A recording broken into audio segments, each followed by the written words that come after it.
नेपालको शिक्षा प्रणालीको कुरा गर्दा एउटा तस्बिर सधैँ अगाडि आउँछ। त्यो हो दुई धारमा बाँडिएको प्रणाली। एकातिर छन् सरकारी विद्यालय, अर्कोतिर निजी। यो विभाजन यति गहिरो छ कि यसले देशको भविष्यलाई नै आकार दिइरहेको छ। आज हामी यही दुई प्रणालीको कथा, यसको जरो र यसले पारेको असरबारे कुरा गर्नेछौँ। हरेक नेपाली परिवारले सामना गर्ने एउटा ठूलो दुविधा हो यो। एकातिर छन् सरकारी स्कुल जहाँ पढाइ निशुल्क छ, अझ पछि गएर डाक्टर, इन्जिनियर बन्न सरकारी छात्रवृत्ति पाउने एउटा बलियो बाटो पनि यही हो। अनि अर्कोतिर छन् निजी स्कुल। पैसा त लाग्छ, तर अङ्ग्रेजी माध्यममा पढाइ हुने र परीक्षामा राम्रो नतिजा आउने आश्वासन पनि छ। यो साँच्चै नै एउटा कठिन निर्णय हो। तर आखिर यस्तो भयो कसरी? एउटै देश, एउटै आकाशमुनि शिक्षाका दुई यस्ता समानान्तर तर बिल्कुलै फरक बाटाहरू कसरी बन्न पुगे? हो, यही प्रश्नको उत्तर खोज्न अब हामी अलिकति इतिहासतिर फर्कनुपर्छ। यो कथाको सुरुवात हुन्छ राणा शासनबाट। भन्नुपर्दा शैक्षिक असमानताको पहिलो बिउ रोपिएको समय नै त्यही थियो।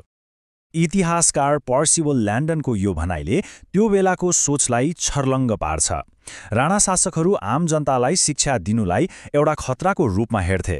उनीहरूलाई के डर थियो भने यदि जनता शिक्षित भए भने उनीहरूले प्रश्न गर्न थाल्छन् र उनीहरूको शक्तिलाई चुनौती दिन्छन्। यो नीतिलाई हामी छनौटपूर्ण बहिष्कार पनि भन्न सक्छौँ। मतलब शिक्षा सबैको लागि थिएन। यो त एउटा औजार थियो जसले कसलाई माथि राख्ने र कसलाई तल भनेर छुट्याउँथ्यो। यसैले गर्दा नै शिक्षालाई शक्ति र सामाजिक प्रतिष्ठासँग जोडेर हेर्ने चलन बस्यो, जुन लामो समयसम्म रह्यो। र यसको असर निकै डरलाग्दो थियो। सन् 1950 को दशकतिर नेपालको साक्षरता दर जम्मा 5% मात्रै।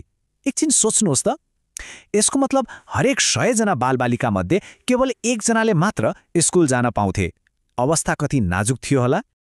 तर जब राणा शासन ढल्यो, नेपालमा एउटा नयाँ बिहानी भयो। देशले संसारका लागि आफ्नो ढोका खोल्यो र शिक्षा त्यो आधुनिकीकरणको सबैभन्दा ठूलो प्रतीक बन्यो। यहाँबाट एउटा नाटकीय परिवर्तनको लहर नै सुरु भयो। यो तालिकामा हेरौँ त, परिवर्तनको गति कति तीव्र थियो भन्ने कुरा साँच्चै अचम्म लाग्दो छ। केवल 7 वर्षको अन्तरालमा प्राथमिक विद्यालयहरूको सङ्ख्या 921बाट बढेर 4165 पुग्यो। यो त 4 गुणाभन्दा पनि बढीको वृद्धि हो। यसले देखाउँछ कि देशमा शिक्षा फैलाउन कत्रो ठूलो अभियान चलेको थियो। अनि यो विस्तारको लामो समयपछिको असर कस्तो रह्यो त? खैर, नतिजा त आफै बोल्छ। सन् 1951मा जम्मा 2% सीमित साक्षरता दर सन् 2021 सम्म आइपुग्दा 76% भन्दा माथि पुग्यो। यो सामान्य आँकडा मात्र होइन, यसले त पुरै पुस्ताको भविष्य नै बदलिदियो। शिक्षा जुन कुनै बेला केही सीमित वर्गको पहुँचमा थियो, अब आम मानिसको वास्तविकता बन्न पुग्यो। तर यो पनि भुल्नु हुँदैन कि यो तीव्र विस्तारमा विदेशी सहायताको पनि ठूलो हात थियो, खास गरी संयुक्त राज्य अमेरिकाको। उनीहरूको आर्थिक र प्राविधिक सहयोगले नै नेपालको त्यो नयाँ राष्ट्रिय शिक्षा प्रणालीको खाका कोर्नमा ठूलो भूमिका खेलेको थियो। अब अलिकति अगाडि बढौँ, पञ्चायत कालतिर। यो त्यो समय थियो जब राज्यले शिक्षालाई एउटा फरक उद्देश्यका लागि प्रयोग गर्न थाल्यो। त्यो थियो एउटै राष्ट्रिय पहिचान निर्माण गर्ने औजारको रूपमा। एक भाषा, एक भेष, एक देश, यो नाराले पञ्चायतकालको सार बताउँछ। यसैको आधारमा शिक्षा नीति पनि बन्यो। यसको मुख्य उद्देश्य के थियो भने देशको विविधतालाई एउटै राष्ट्रिय पहिचानको छातामुनि ल्याउनु। यही सोचलाई कार्यान्वयन गर्न सन् 1971मा राष्ट्रिय शिक्षा पद्धति योजना अर्थात् NESP ल्याइयो। यसले के गर्यो त? पहिलो, सबै स्कुलहरूलाई सरकारी नियन्त्रणमा लियो। दोस्रो, नेपाली भाषामा पढाउन अनिवार्य गर्यो। र तेस्रो, पाठ्यक्रममा राजतन्त्र र हिन्दू धर्ममा आधारित संस्कृतिलाई प्राथमिकता दियो। समग्रमा भन्नुपर्दा लक्ष्य थियो राज्यले चाहे जस्तो एउटा एकीकृत नेपाल बनाउनु। ल, अब कथाको अर्को मोडमा आइपुगौँ। 1990 पछिको समय, जब देशमा प्रजातन्त्र आयो, शिक्षा क्षेत्रमा पनि ठूलो परिवर्तन देखियो। यही बेलादेखि नै निजी विद्यालयहरू फस्टाउन थाले र बिस्तारै आज हामीले देख्ने सरकारी र निजी बीचको यो गहिरो खाडल बन्न सुरु भयो। अब यी दुई प्रणाली बीचको शैक्षिक भिन्नता हेरौँ न। निजी स्कुलको सबैभन्दा ठूलो आकर्षण के हो? अङ्ग्रेजी माध्यम र परीक्षामा लगातार आउने राम्रो नतिजा। धेरैजसो बोर्ड टपर पनि यहीँबाट निस्कन्छन्। अर्कोतिर सरकारी स्कुलको महत्त्व कहाँनिर छ भने भविष्यमा सरकारी छात्रवृत्तिको ढोका खोल्ने चाबी यही छ। तर हो, नतिजा भने अलिकति तलमाथि भइरहन्छ। स्रोत र काम गर्ने शैलीमा पनि आकाश जमिनको फरक छ। जस्तो कि भूकम्पपछिको पुनर्निर्माणले गर्दा धेरै सरकारी स्कुलका भवनहरू अहिले निकै राम्रा छन्। त्यहाँका शिक्षकहरू पनि तालिम प्राप्त हुन्छन्, जागिर स्थायी हुन्छ। तर निजी स्कुलहरूमा ठिक उल्टो छ। तिनीहरू नाफा कमाउने व्यवसाय जस्तै चल्छन्। शिक्षकको जागिरको ग्यारेन्टी हुँदैन, तर पनि विद्यार्थीको पढाइप्रति उनीहरूको समर्पण र निगरानी बढी देखिन्छ।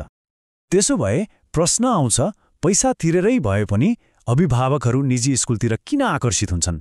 यसका केही स्पष्ट कारणहरू छन्, जस्तै अङ्ग्रेजीमा पढाइ, राम्रो सुविधा र सुरक्षाको व्यवस्था, पढाइ बाहेकका अतिरिक्त क्रियाकलापहरू, अनि सबैभन्दा महत्त्वपूर्ण बच्चाको पढाइमा गरिने नजिकको निगरानी। यी सबै कारणले गर्दा निजी स्कुललाई राम्रो शिक्षाको एउटा प्रतीक जस्तै मानिन्छ।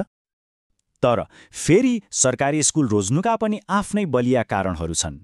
पहिलो त पढाइ निशुल्क भइहाल्यो, तर त्योभन्दा पनि ठूलो आकर्षण हो भविष्यमा डाक्टर, इन्जिनियर पढ्न पाइने सरकारी छात्रवृत्ति। त्यसका लागि सरकारी स्कुलमै पढेको हुनुपर्छ। आजकाल त दिवाखाजा जस्ता कार्यक्रमहरू र गुणस्तरमा आएको सुधारले गर्दा राम्रा सरकारी स्कुलहरूमा भर्ना पाउन पनि गाह्रो हुन थालेको छ। ल, हामीले राणाकालदेखि सुरु गरेर आजको दिनसम्मको यो लामो यात्रा हेर्यौं। अब सबैभन्दा महत्त्वपूर्ण प्रश्नमा आइपुगेका छौं, नेपालको शिक्षाको भविष्य कता जाँदैछ त?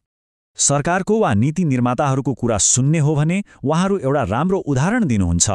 उहाँहरू भन्नुहुन्छ, सरकारी र निजी विद्यालयहरू त एउटा रथका दुई पाङ्ग्रा हुन्। मतलब दुवै मिलेर देशको विकासको रथलाई अगाडि बढाउनुपर्छ। सुन्दा त राम्रो लाग्छ, तर अन्तिममा एउटा गम्भीर प्रश्न भने बाँकी नै रहन्छ। के कुनै रथ साँच्चै अगाडि बढ्न सक्छ यदि त्यसका दुई पाङ्ग्राहरू अलग अलग दिशामा गुड्न खोजिरहेका छन् भने? हो, यही प्रश्नको जवाफमा नै सायद नेपालको शिक्षाको पुरै भविष्य निर्भर छ।